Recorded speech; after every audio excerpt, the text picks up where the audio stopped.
Welcome to Access Asia. I'm Yuka Royer. Coming up, Japan's Prime Minister walks a diplomatic tightrope in a high-stakes visit to Washington.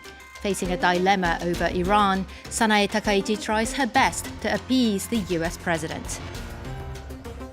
A truce for Eid, but with no long-term peace in sight. A recent flare-up in fighting between Pakistan and Afghanistan could have lasting regional repercussions. And K-pop is having its moment again, with BTS returning to the concert stage with a bang and Demon Hunters boosting tourism in South Korea. It was meant to be an opportunity for Sanae Takaichi to bolster the US-Japan alliance and to make a case for Tokyo before Donald Trump headed off to China. That was before that trip was postponed. On her first visit to Washington as Prime Minister, the Conservative leader tried to avoid the ire of the unpredictable president, who had repeatedly lashed out at allies for not helping in the Iran war. Japan has some of the largest and best equipped armed forces in the world, but its pacifist constitution strictly limits their use to self-defense. Now, for more analysis, we can speak with James Schoff, Senior Director of the US-Japan Next Alliance Initiative at the Sasakawa Peace Foundation USA. Thank you for joining us, Jim. Thank you for having me. Now, on the surface, the Japanese Prime Minister seems to have been spared the worst-case scenario where she'd end up being pressed to do the impossible. How do you think the talks went? Well, overall, I think the talks went pretty well from Japan's perspective. They were worried, as you suggested, that the unpredictability and the extent to which Trump was kind of making this a litmus test of alliance value was a little scary to the embassy and the folks. But she was well prepared. The diplomacy with the other five nations, with France and others, that came out together with a statement condemning Iran's closure of the strait and attacking neighbors, I thought was very important, because it almost kind of brought the other allies with her into the room rather than her just being on her own. But also Trump himself seemed less focused. All of a sudden, he was moving on to the next thing, and he was interested in the economic investment and technology issues that were a main part of the discussion. President Trump, though, did say that he expected Tokyo to step up its contribution to resolve the current conflict. How well do you think he really understands the limitations when it comes to Japan's military use? Right. Well, he's certainly told about Japan, the unique aspects of Japan's constitution and what that means for how the self-defense forces can be used. He may internalize a little bit of that, which maybe explains why he differentiates between NATO and Japan sometimes. He tends not to be as demanding on the security front with Japan, but he doesn't really care. And I think he also thinks that Prime Minister Takaichi, just won a very large margin of victory in a recent election, which he's impressed by. But he also thinks that means she should be able to do whatever she wants to do the way he does. So I think he didn't press her too much, not necessarily because he thinks of those issues, the technical, legal, political restrictions, but he doesn't necessarily look to Japan for that role, and he has these other shiny objects of the investment and economic deals that seem to occupy him. So he may not be expecting Japan to step up its military involvement or potential military involvement now, but Tokyo, before the war, had a relatively friendly relationship with Iran. Wouldn't it be easier for Japan to negotiate separately with Iran to secure safe passage, for instance, for its tankers through the Strait of Hormuz? Well, I think Japan is sensitive to being seen as going around or behind Trump's back on that front. So they're not doing the same type of negotiation with Iran that China or India is. I mean, they have, the foreign minister did speak, Foreign Minister Motegi in Japan did speak with the Iranian officials, trying to negotiate and see if they can get some leniency or good treatment for Japanese commercial shipping in the Gulf. But I suspect Iran's kind of requirement to be able to do that is a little bit too high in terms of coming out and being very more directly critical of the U.S.-Israel attacks and calling for a halt. And I don't think Japan is willing to really go on record as criticizing President Trump, but they can play a role, I think, with other nations in trying to look for de-escalation opportunities. She did talk about that in their meeting. The important thing for Trump is to get oil prices down, frankly, right now. That's his biggest problem. So whether you do that through escorting ships, which is really dangerous, and physically try to do that, or whether you try to do that through negotiation and oil stockpile releases and insurance deals and new production, I think those are the ideas that she was bringing. So they're stepping up, but not necessarily stepping up in a hard military way. Well, James Schoff, thank you so much for your analysis. It was great to hear your insights. Thank you. Afghanistan, Pakistan and the Pakistani Taliban declared a temporary truce to allow people to observe Eid al-Fitr, the end of Ramadan holiday. The South Asian neighbours have been embroiled in their worst conflict in years, with Pakistan declaring it as an open war with the Taliban regime. Now, to get behind the story, let's bring in Hamid Hakimi, non-resident senior fellow at the Atlantic Council, who specialises in South and Central Asia. Great to have you on our show. Good morning. Now, Pakistan says it's been fighting insurgency by the Tehrik-e-Taliban Pakistan, or TTP, accusing Afghanistan of harbouring them. Now, though, it's at war with the Taliban regime itself. How significant do you think this escalation is?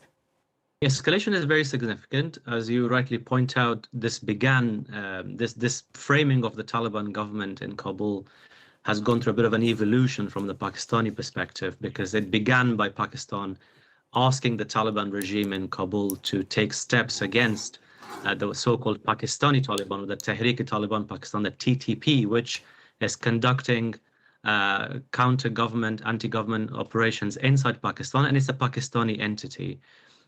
So it began with that kind of a framing at the beginning, but now it seems that the Pakistan has raised the bar.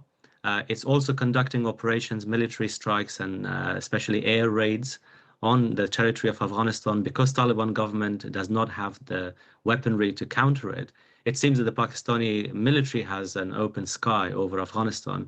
So in the domestic framing in Pakistan and increasingly internationally, the Pakistani government is trying to portray now the Afghan Taliban and the TTP as being the same, and both being anti-Pakistan. Now, the fighting escalated despite last year's ceasefire agreement brokered by Qatar, and Turkey and Saudi Arabia also hosted peace talks, but there was no breakthrough. Why is this conflict so difficult to resolve? Part of the reason is that we need to look back at the history of over 2 decades of how the Afghan Taliban came about in 1990s, and they were endorsed and supported by the Pakistani government at the time. Then after 2001, with the Americans intervening in Afghanistan, Pakistan practically was supporting the ousted Taliban from Afghanistan within its geography, at least tolerating, if not supporting. And increasingly, evidence shows that there was also support from the Pakistani government for the Taliban to come back to power in Afghanistan. So there's this long history that that Afghan Taliban fought the counterinsurgency against the United States and the Western-backed government at the time, largely from its sanctuaries within the Pakistani territory, where the relationship then with the TTP emerged. So the Pakistani state initially, for that period, tolerated this kind of camaraderie, ideological leaning, and collaboration between the TTP and the Afghan Taliban, which now seems to be the case. That is almost, we can say, it's kind of a buyer's remorse, as some people have called it, for Pakistan, that they wanted the Taliban to come back to power, and now they are in power,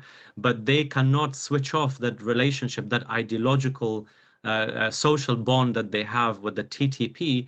And as much as the Afghan Taliban keeps saying that the operations that the TTP do within Pakistan is a domestic problem for Pakistan to take care of it, but I think Pakistan wants to portray this as an external security threat, and therefore externalizing the responsibility of why it's not been able to counter the TTP effectively, because TTP obviously has political demands, which is very difficult for Pakistani state to accept, and hence the escalation ladder just keeps going up.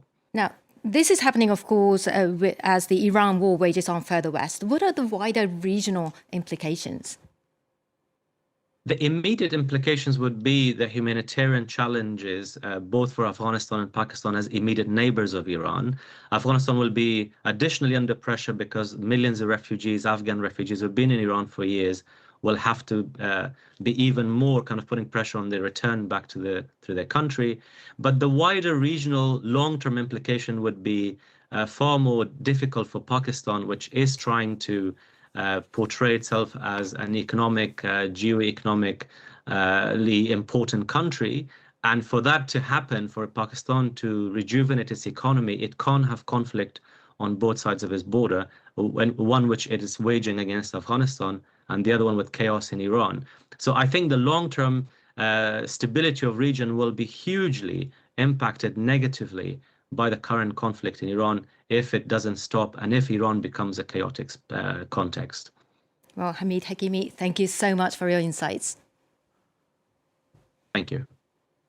Now, it's a big week for Korean music. BTS are back with their first concert after a 4-year hiatus due to military service. This hot on the heels of Oscar wins by K-pop Demon Hunters. The phenomenal success of Netflix's animation film has been a boon for tourism in South Korea. Aurore Dupuis has been finding out. And the Oscar goes to K-pop Demon Hunters. More than just an animated film, K-pop Demon Hunters is about representation. For those of you who look like me, I'm so sorry that it took us so long to see us in a movie like this. But it is here. This is for Korea and for Koreans everywhere. This plane's trashed. Nods to Korean traditions, catchy songs, girl superheroes, the perfect mix that sent the world K-crazy. An increasing number of visitors are eager to discover places featured in the movie in Seoul. It adds interest to different places that we can go and see, and then my kids and family learned a little bit more about Korean culture from the movie, I guess. So. Since its release on Netflix last year, the number of international travelers rose by more than 20% compared to 2024, with a record 1.36 million foreign visitors in the capital in July alone. On social media, city tours based on the movie are blooming. From the scene on Cheongdam Bridge where they're fighting on top of the train, to Myeongdong where Saja Boys sang Soda Pop. Sometimes, though, the visit doesn't turn out the way they planned. We're on our way to 국립중앙박물관, National Museum of Korea, to check out K-pop Demon Hunters merch. Yep, sold out. Everything that is K-pop Demon Hunter themed is sold out. Faced with such popularity, the Korean government has even launched a K-Tourism Innovation Task Force to further boost fan-related tourism.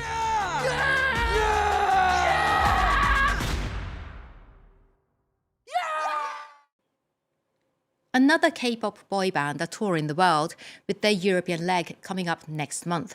Where do I go? I'm stumbling, bumbling, making my move. I start again. Debuted July last year, Universe feature Korean, Japanese and American artists and are the first K-pop group to count North Korean defectors among members. They're hitting the stage here in France on the 3rd and the 10th of April, and we'll have an opportunity to meet them there. So if you want to get to know them better, send us your questions on social media. That's all for this week. See you next time.